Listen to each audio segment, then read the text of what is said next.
Hey, happy Labor Day. This is part 2 of me taking you on a girls' trip with me, the fun kind, a business trip where my one friend Emily planned this, invited the people, and we were chit-chatting about behind the scenes things in business as we do when we get together.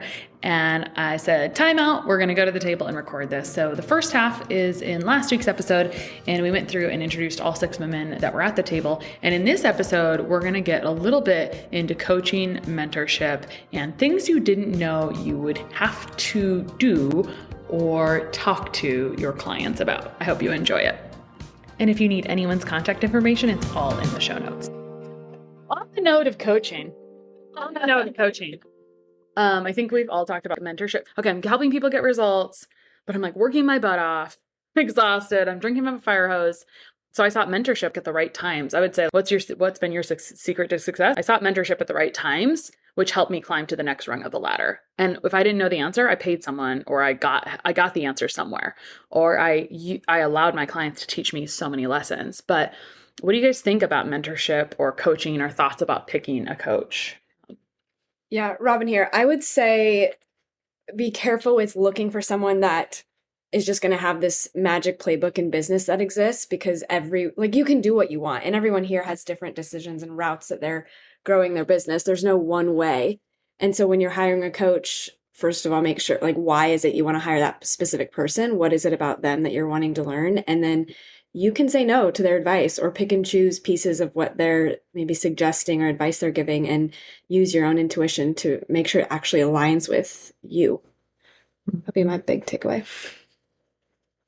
This is Maria, and something Robin said, was it yesterday, that coaching gives you the confidence in your own decisions, or at least it should. Mm-hmm. And we also talked a little bit about how you can get that confidence from many different types of professionals. It might not be a dietitian business coach or a fitness business coach. It might come from your therapist. It might come from a medical professional. It might come from someone that you really trust and look up to.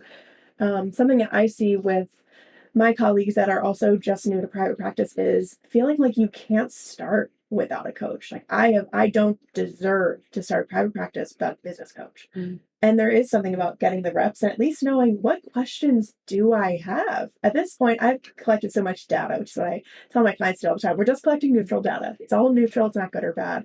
So right now, instead of seeing it like, oh, I'm really sucking at this, which it is nice to see what you're bad at, it's also nice to say, I'm struggling in these areas, and now I know I need a content strategist, or I need a financially focused business coach, or I need someone who's going to help me build a program or utilize labs in my practice. And so having the data to even select a coach, to me, feels really important in this process of eventually finding someone that's a good fit. Ultimately, I think we're always looking for permission from someone and validation, and just jumping into a coach who has the magic formulary, sort of, this is what you need to do, it's 5 steps to be successful. It might not be the right fit, and that is also okay. This is Emily Morris. I would just add that I think your experience is valuable, and I'm probably one of the people around the table that has never paid for a business coach or any sort of coach in my career life. So you can learn a lot just by failing and doing something and it's not a right fit and moving on to something else. And for me, like that mentorship that I've ever received from Krista and Emily and Megan, who I used to work for, it was just working for someone and taking advice and asking them questions. And thankfully, those people were all willing to give me that advice without me paying them. But that was just experience and asking questions that I didn't know. So it doesn't always have to be someone that you're paying to give you advice. I just want to mention that there can be unbalanced energy where someone takes, but does not give back. And Emily's not a taker where she is draining you. She's giving back. And also, as you heard other Emily tell you, she helped point out gaps that she could fill. She made herself very valuable to you. A couple concepts about coaching would be, to your point, Emily, there's this expression, success leaves clues. We could all agree there's so many damn emotions wrapped up in business, unfortunately. The sooner you believe that and think you need to sort through that stuff, the faster you might be successful. But I just find models that I admire and think, oh, that's really cool that they can do that. And then also, on the same point, if someone hasn't done something that you want to do, be aware of taking advice. And if it seems too good to be true, it probably is. I just got done wasting a lot of money with a coach who was not not who, like it was like the Wizard of Oz behind the scenes, had not built a successful practice, but said that she had charged a lot of money, but gave very little. And so those things exist, and it shouldn't make you fearful, because I think sometimes in our space, there's already confidence issues, but check your references as much as you can. And if things look better on the outside than they are, they just might be, That business coach space can be really tricky. So just develop high quality, authentic relationships with people, but don't like empty their cup trying to pick their brain, because that doesn't really balance out. So even though Emily had a lot of mentorship, and like this other Emily like generously is giving Maria mentorship, there is kind of like we would all like to be helpful, but there's kind of a finite time. So just consider how you could be of service, I guess, as well. We don't have some basic premise there, but just kind of throwing that in there as well. It seems like, this is Maria, it's a very fine line between picking someone's brain. You have no relationship with them. You've established no interest in their work, but you're out to get an answer. You're out to solve your problem. It feels wrong, and it feels wrong, and it feels yucky. It feels yucky for the person on the receiving end of it too. But it does, there's also the line of imposter syndrome. I don't deserve to ask for help because I haven't earned it yet. So I think that gentle awareness does lead you where you need to go. Otherwise, you are sort of taking and taking and taking, which Emily certainly does not do. Thank you.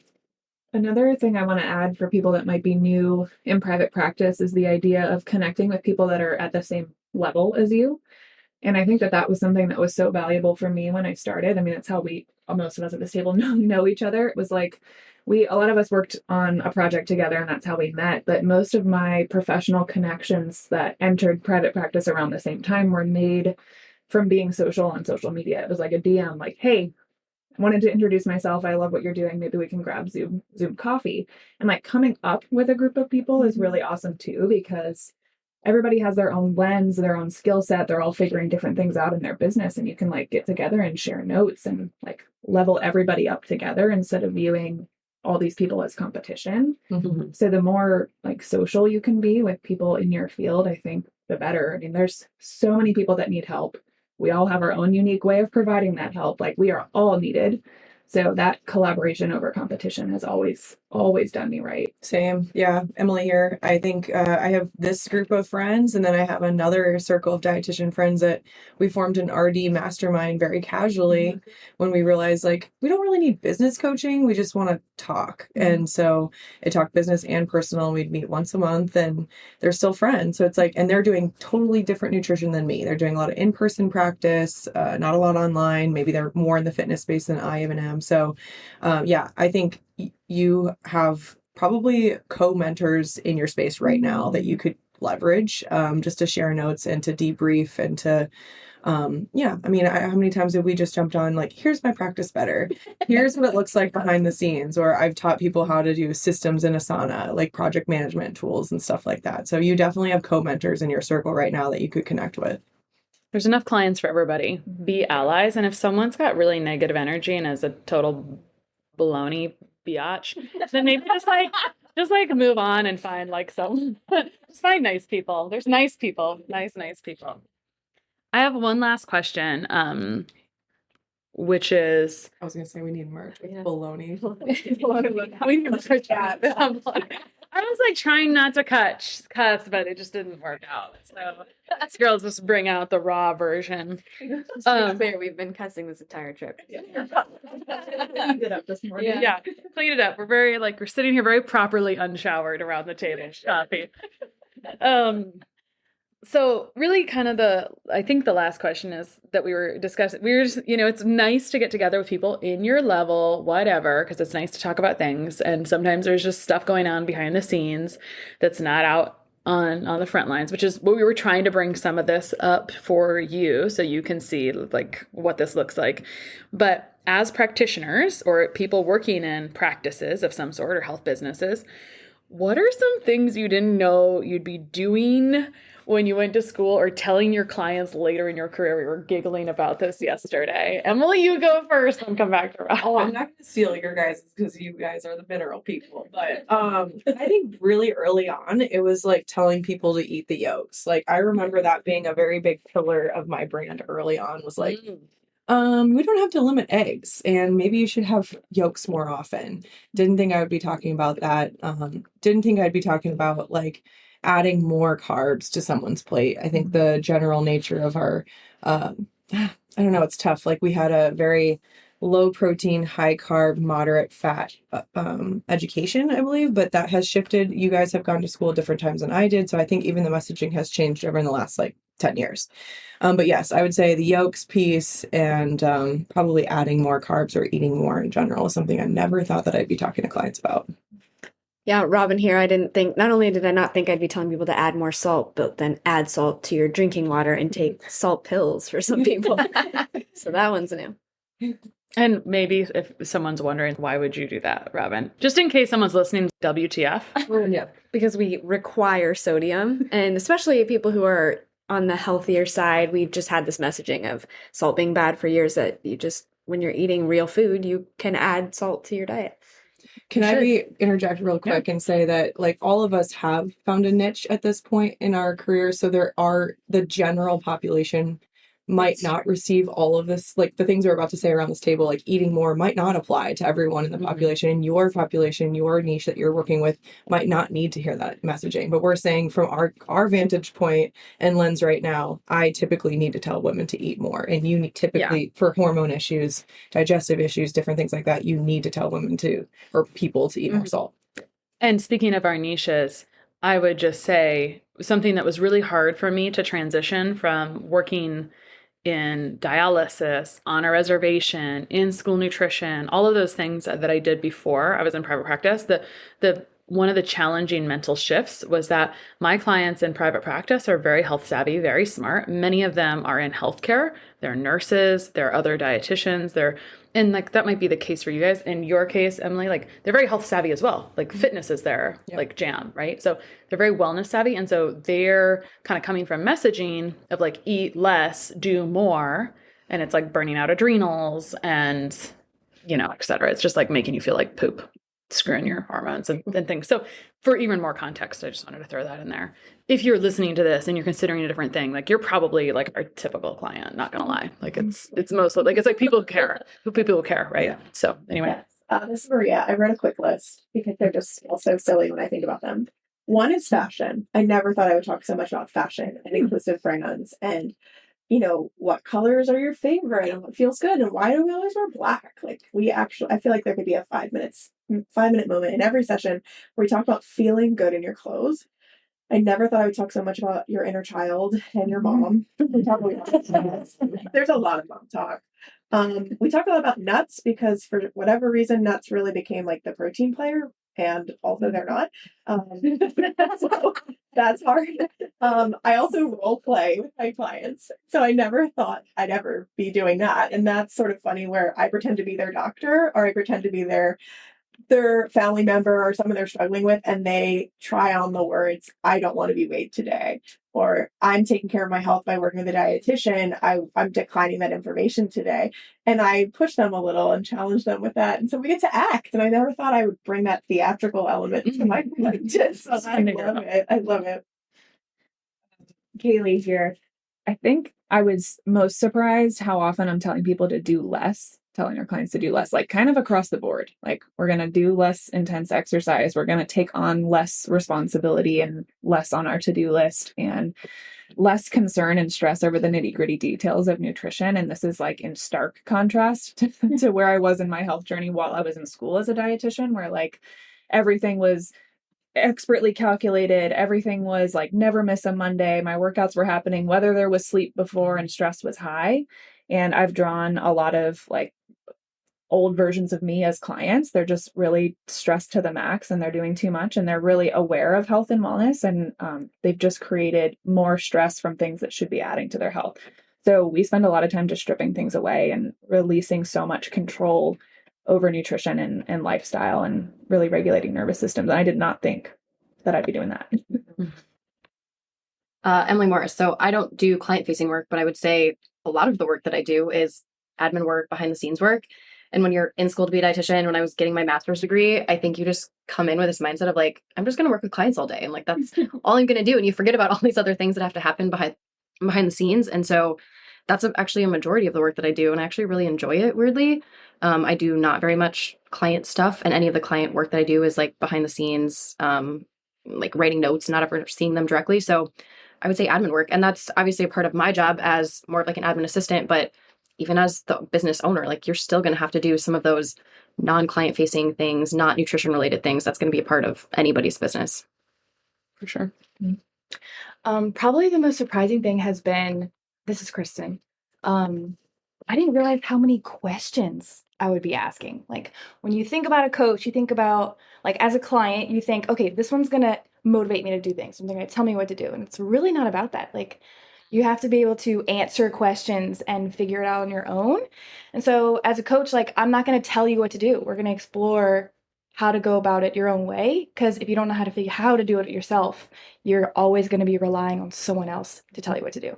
And so that has been the craziest thing, like understanding human behavior and knowing that like my precision nutrition certification really wasn't enough. It was just like a kickstart, and that like I can't be afraid to learn more about human behavior. And then, like just because I'm not a dietitian, I can still buy the textbooks from college and learn about human behavior and really dial into that. But that has been mind-blowing, like how many questions you should be asking clients instead of just telling them what to do.